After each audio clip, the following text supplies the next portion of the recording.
बहनों, ये हठ योग का प्रचलन हुआ कैसे? तो उत्तर दिया परमेश्वर ने।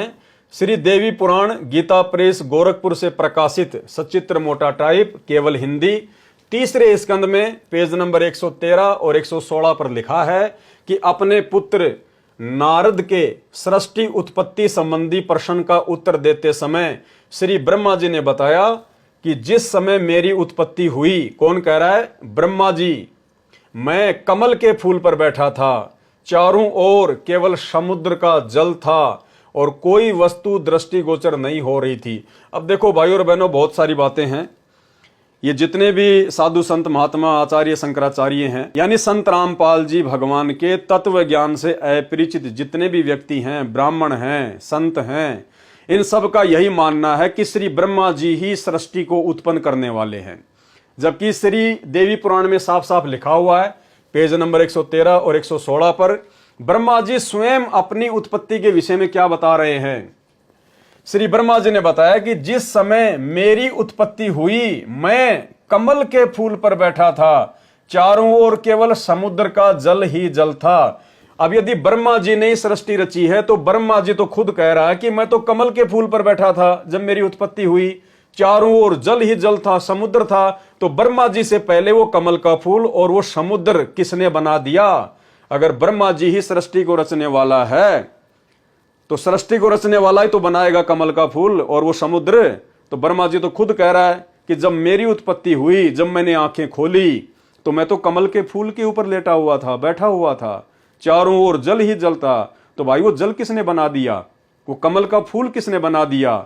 जिसने वो कमल का फूल और वो जल बनाया, वो है वास्तव में सृष्टि का असली रचयिता। चारों ओर केवल समुद्र का जल था और कोई वस्तु दृष्टिगोचर नहीं हो रही थी। आकाशवाणी हुई कि तप करो, मैंने 1000 वर्ष तक तप किया। फिर आकाशवाणी हुई कि सृष्टि करो। विचार करें, जिस समय ब्रह्मा जी को उपरोक्त आकाशवाणी हुई उस समय तक ब्रह्मा जी को वेदों की प्राप्ति नहीं हुई थी, अर्थात ब्रह्मा जी को वेद प्राप्त नहीं हुए थे। वेद तो बाद में सागर मंथन में प्राप्त हुए थे। वेदों में उपरोक्त आकाशवाणी वाला तप करने को नहीं कहा है। यह ऊपर प्रमाणित हो चुका है। जो तप ब्रह्मा जी ने स्वयं 1000 वर्ष तक किया वह शास्त्र अनुकूल साधना नहीं है, यह मनमाना आचरण है जो भ्रमित करने के लिए काल ब्रह्म ने गुप्त रूप से उच्चारण करके ब्रह्मा जी को करने के लिए कहा। उस काल निरंजन ने, ज्योति निरंजन ने, उसके पिता ने ब्रह्मा जी को वेदों से हटकर तप करने की आकाशवाणी की।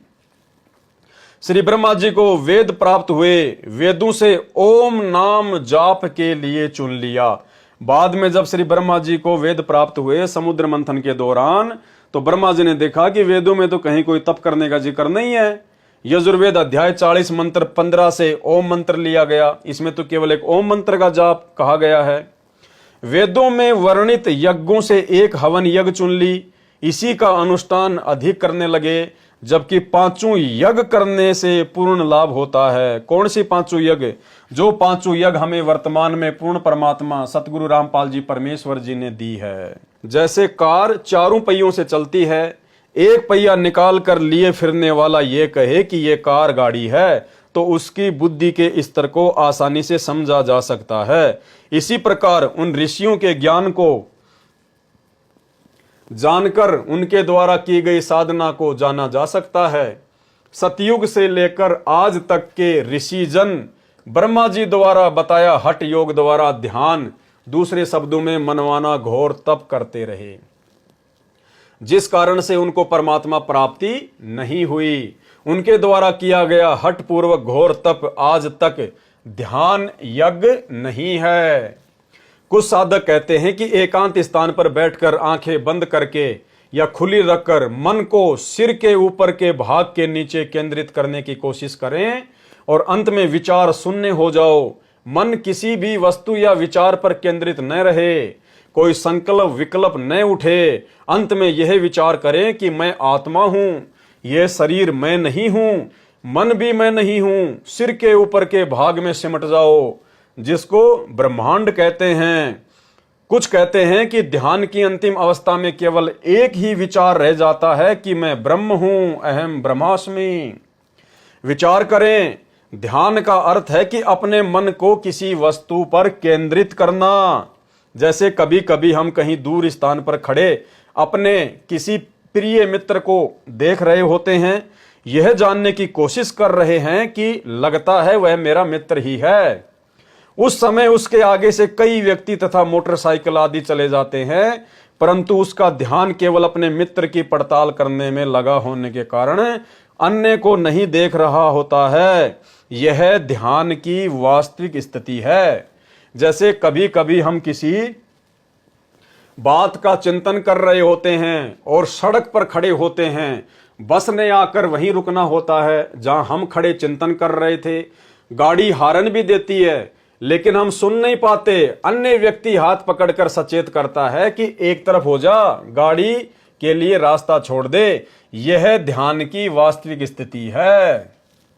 जैसे पतिव्रता पति से राती आन पुरुष नहीं भावे, बसे पीहर में सुरती प्रीतम में ऐसे ध्यान लगावे।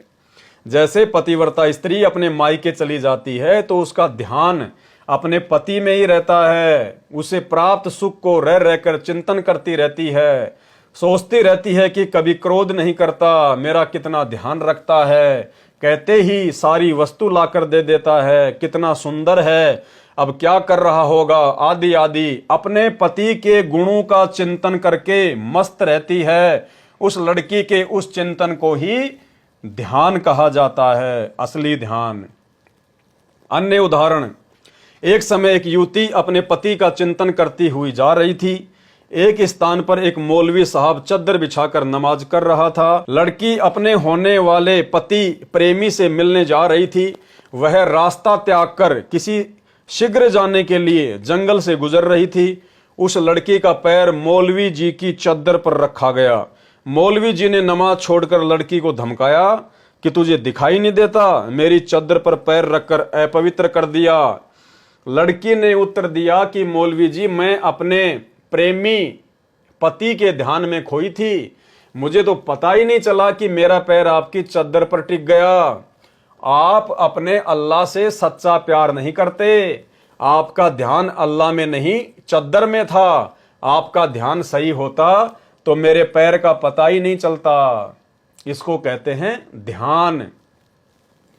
ध्यान यज्ञ का अन्य प्रमाण, जैसे नटनी चढ़े बांस पे नटवा ढोल बजावे, इधर उधर से निगाह बचा के सुरती बांस पे लावे।